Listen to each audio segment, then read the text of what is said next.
Mbolo à tous. L'entité principale qui contrôle cette planète Terre n'a rien créé comme je l'ai déjà expliqué dans des audios précédents. Elle ne peut rien créer parce qu'il n'y a pas en elle la lumière créative, le savoir réel et infini. Cependant, elle arrive à fabriquer presque à la perfection ce qu'elle a vu et ce qu'elle voit dans l'immense univers dans lequel nous existons tous. Cet univers n'est pas son œuvre.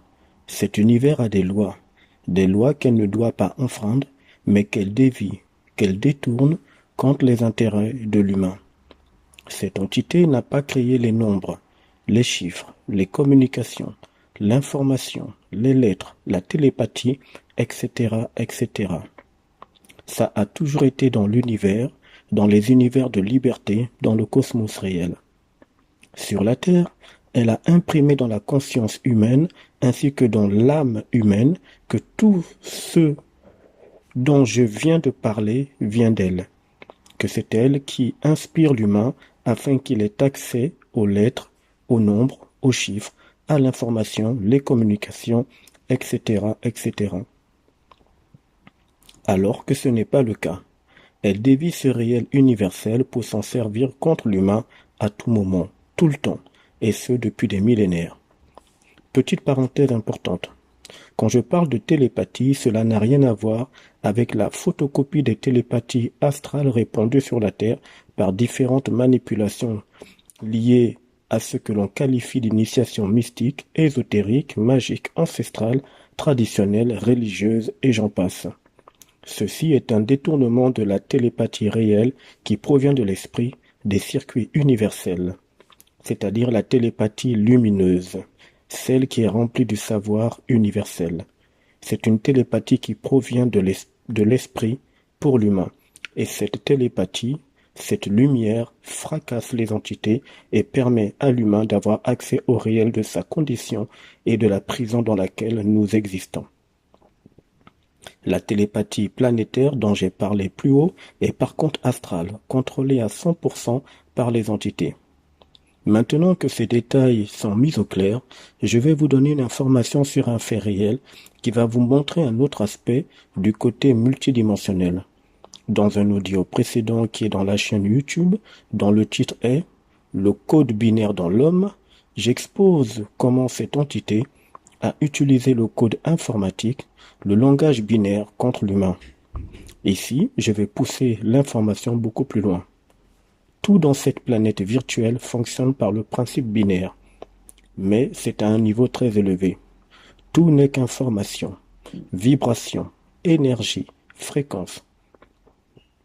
Tout est sous nos yeux, car cette entité et ses acolytes doivent passer l'information, parce que c'est une loi universelle, mais elles transmettent des informations biaisées. C'est à l'humain de décoder l'information, de capter la vibration réelle par la puissance de son double, c'est-à-dire de son propre esprit.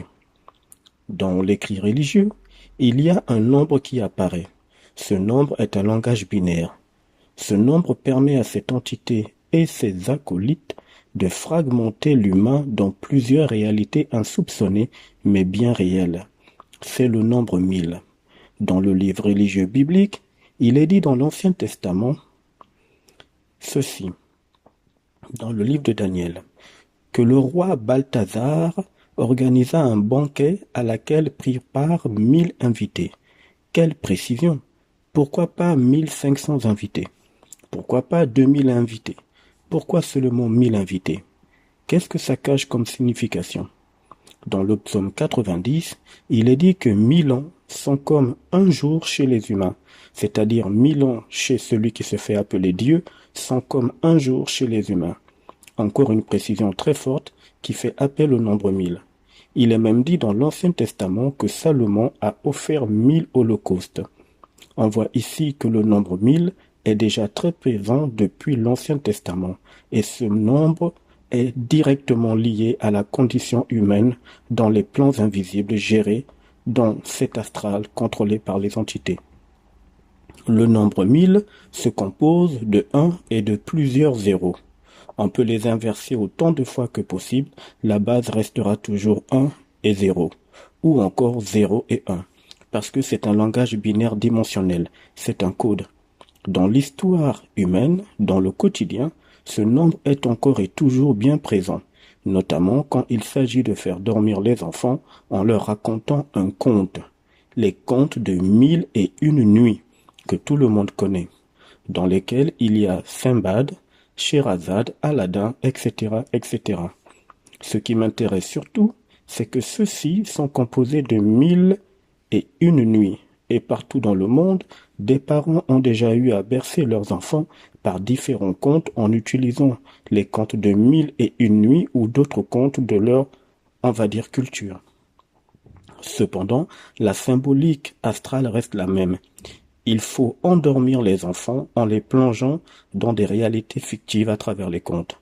Dans l'écrit religieux, cette entité qui se fait appeler Dieu appelle souvent les humains « mes enfants ». Ainsi, de façon occulte, il plonge l'âme humaine fragmentée dans 1000 réalités dimensionnelles sans que l'humain en soit conscient, puisque l'âme humaine est endormie, puisque l'humain rêve, puisque l'humain est dans le sommeil. Malgré les occupations journalières, l'humain est un dormeur, astralement parlant. Il est loin de la lumière de son esprit. Cette entité place ainsi l'âme humaine fragmentée dans plusieurs réalités inaccessibles à l'humain. Il y en a en tout 1000, c'est-à-dire 1000 réalités parallèles qu'il est capable de fabriquer. Il ne peut pas aller au-delà de 1000 réalités.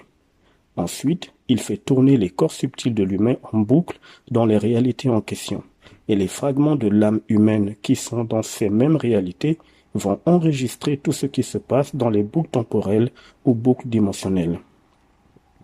Ce qui signifie que lorsque dans la réalité de la matière physique, vous êtes en train de dormir physiquement, eh bien dans une autre réalité dimensionnelle, vous sortez de votre lit, le tout en même temps, au même moment, mais vous ne le savez pas.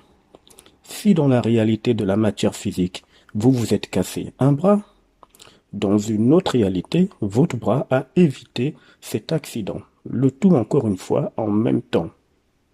Si dans cette réalité matière, votre corps physique meurt, eh bien dans une autre réalité, vous n'êtes pas mort, vous existez.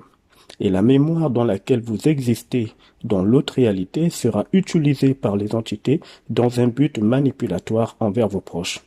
Je ne vais pas ici tout détailler, tant les exemples sont nombreux, mais vous avez une idée des 1000 réalités temporelles dans lesquelles l'humain est enfermé. Et ça concerne tout ce que vous faites au quotidien dans les moindres détails. Peigner les cheveux, se brosser les dents, faire un bisou à sa chérie, aller voir ses copains, traîner dans les bars, aller dans les églises, aller dans les magasins. Ça concerne toutes les réalités. Les fragments de nos âmes sont ainsi enfermés dans différents scénarios qui tournent en boucle et en même temps.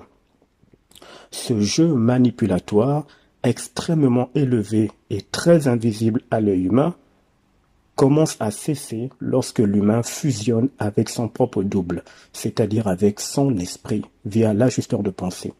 À partir de là, l'esprit prend le contrôle du côté multidimensionnel de l'humain pour n'en faire qu'un.